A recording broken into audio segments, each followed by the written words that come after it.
Shalom Bapak Ibu yang saya kasihi di dalam Tuhan. Topik kita kali ini berbeda dengan topik-topik sebelumnya, karena kali ini kita akan membahas bukti-bukti Alkitab adalah firman Allah. Pembahasan ini akan berlanjut di hari-hari berikutnya karena kita tidak mungkin tuntaskan di dalam satu kali pembahasan seperti begitu.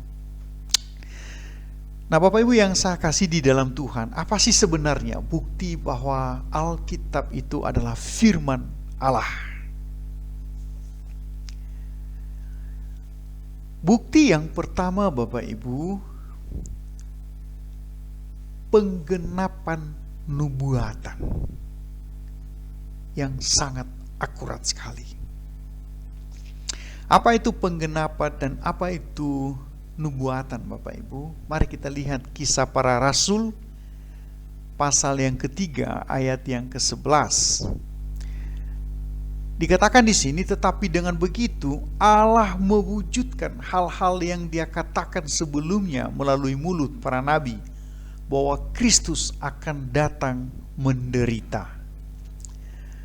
Saudara yang terkasih di dalam nama Tuhan Yesus Kristus, nubuatan adalah hal-hal yang Allah katakan sebelumnya melalui mulut para nabi. Sedangkan penggenapan adalah perwujudan dari apa yang Allah sampaikan sebelumnya melalui para nabi itu sendiri. Jadi jelas ya. Nah, Barton Payne mencatat bahwa di dalam perjanjian lama ada 1239 nubuatan. Sedangkan di dalam perjanjian baru ada 578 nubuatan. Kalau di total semua perjanjian baru dan juga perjanjian lama ada 1817 nubuatan. Luar biasa banyak, Bapak Ibu. Bukan hanya itu, dia katakan lagi bahwa dari seluruh ayat Alkitab ada 26,8% adalah nubuatan semua begitu. Nah, yang menjadi pertanyaan Bapak Ibu, seberapa pentingkah penggenapan nubuat itu di dalam kita mengklaim atau meyakini Alkitab sebagai firman Allah? Saya pikir sangat-sangat penting sekali. Kenapa? Karena penggenapan nubuat itu merupakan bukti bahwa Alkitab bukanlah hasil pemikiran manusia. Karena tidak mungkin manusia bisa memprediksi apa yang terjadi ratusan tahun kemudian. Jangankan ratusan tahun, Bapak Ibu. Besok, lusa, minggu depan, kita tidak tahu apa yang akan terjadi. Ya. Hal yang kedua, Bapak Ibu, penggenapan nubuatan merupakan bukti bahwa Alkitab itu merupakan inspirasi dari Allah. Ya, karena semua yang dinubuatkan itu tergenapi secara akurat, begitu ya. Nah, mari kita lihat langsung Bapak Ibu, bagaimana nubuat itu digenapi secara akurat ya. Pertama dulu, mari kita melihat nubuatan Mikha pasal yang kelima ayat yang kedua. Dikatakan di sini, tetapi engkau, hai Bethlehem Efratah, hai yang terkecil di antara kaum-kaum Yehuda, daripadamu akan bangkit bagiku seorang yang akan memerintah Israel, dan yang permulaannya sudah sejak purbakala, sejak dahulu kala. Apa yang dinubuatkan Mikha di sini, bahwa di Bethlehem akan bangkit pemimpin Israel.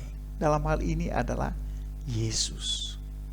Benarkah Yesus itu lahir dari Bethlehem? Di Bethlehem? Mari kita lihat di Matius pasal yang kedua ayat 1. Dikatakan di sini, sesudah Yesus dilahirkan di Bethlehem di tanah Yudea pada zaman Raja Herodes, datanglah orang-orang Majus dari timur ke Yerusalem.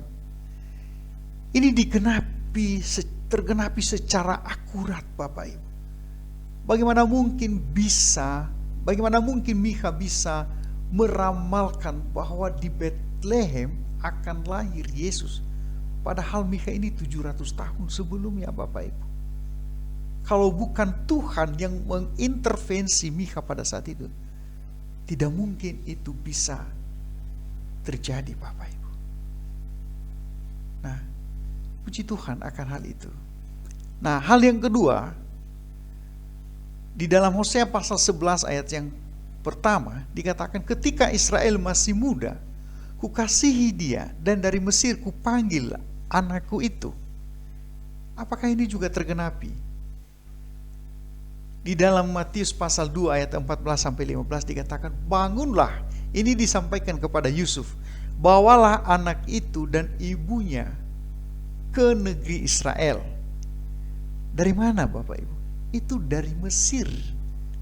Kenapa Yesus ada di Mesir? Itu karena pada zaman Yesus, pada saat Yesus lahir, Raja Herodes itu begitu marah sekali, dan dia memerintahkan supaya anak laki-laki yang berumur di bawah 2 tahun itu harus dibunuh. Sehingga Tuhan memimpin Yusuf dan Maria untuk membawa Yesus ke Mesir pada zaman itu. Nah, ayat ini adalah ayat ketika Tuhan memanggil Yesus kembali ke Israel lagi. Jadi tergenapi, Bapak Ibu, apa yang disampaikan oleh Hosea, bahwa dari Mesir kupanggil anak itu. Luar biasa ya. Ya. Kalau bukan Tuhan yang mengintervensi kehidupan Hosea pada saat itu, tidak mungkin semuanya ini terjadi secara tergenapi secara akurat. Dan yang selanjutnya di dalam Yesaya pasal 53 ayat 3 dikatakan di sini, ia dihina dan dihindari orang. Seseorang yang penuh kesengsaraan dan yang biasa menderita kesakitan. Ia sangat dihina sehingga orang menutup mukanya terhadap dia, dan bagi kita pun dia tidak masuk hitungan. Ini nubuat tentang penderitaan Kristus, Bapak Ibu. Ini Yesaya menubuatkan ini 700 tahun sekitar itu ya, sebelum Kristus begitu. Nah, apakah itu tergenapi? Itu sudah tergenapi. Di dalam Yohanes pasal 19 ayat 17 dikatakan, dan sambil memikul salibnya, dia keluar menuju tempat yang disebut tengkorak, yang dalam bahasa Ibrani disebut Golgota. Jadi semuanya tergenapi secara akurat. Itu karena Tuhanlah yang memimpin nabi-nabinya pada saat itu. Puji Tuhan, Bapak Ibu. Nah, sebenarnya di dalam Alkitab masih banyak sekali nubuat dan juga penggenapan-penggenapan yang Tuhan berikan melalui para nabi pada saat itu. Nah, karena waktunya sangat singkat, saya langsung memberikan kesimpulan, Bapak Ibu. Kesimpulan pertama, bahwa tidak ada buku di dunia ini yang seperti Alkitab. Bahkan tidak ada kitab suci agama apapun yang sama seperti Alkitab, di mana di dalamnya penuh dengan nubuatan penggenapan. Ya, puji Tuhan, Bapak Ibu. Dan yang kedua, Alkitab adalah firman Allah dan bukan hasil pikiran manusia. Karena tidak mungkin manusia bisa memprediksi apa yang terjadi ratusan tahun berikutnya. Dan yang ketiga, Bapak Ibu, iman kita kepada Yesus sebagai juru selamat menjadi tidak sia-sia. Kenapa? Karena semuanya telah dan akan tergenapi. Dan yang keempat, apa yang dikatakan Alkitab pasti terjadi, termasuk kedatangan Yesus yang kedua kali. Jadi pengharapan yang kita miliki saat ini itu pengharapan yang pasti, Bapak Ibu. Ya. Terima kasih Bapak Ibu, sampai di sini dulu yang bisa saya seringkan di dalam bukti yang pertama ini, dan saya sungguh berharap bahwa Tuhan akan mampukan kita untuk membahas bukti-bukti lain di hari-hari berikutnya nanti. Sampai ketemu di pembahasan berikutnya. Tuhan Yesus memberkati.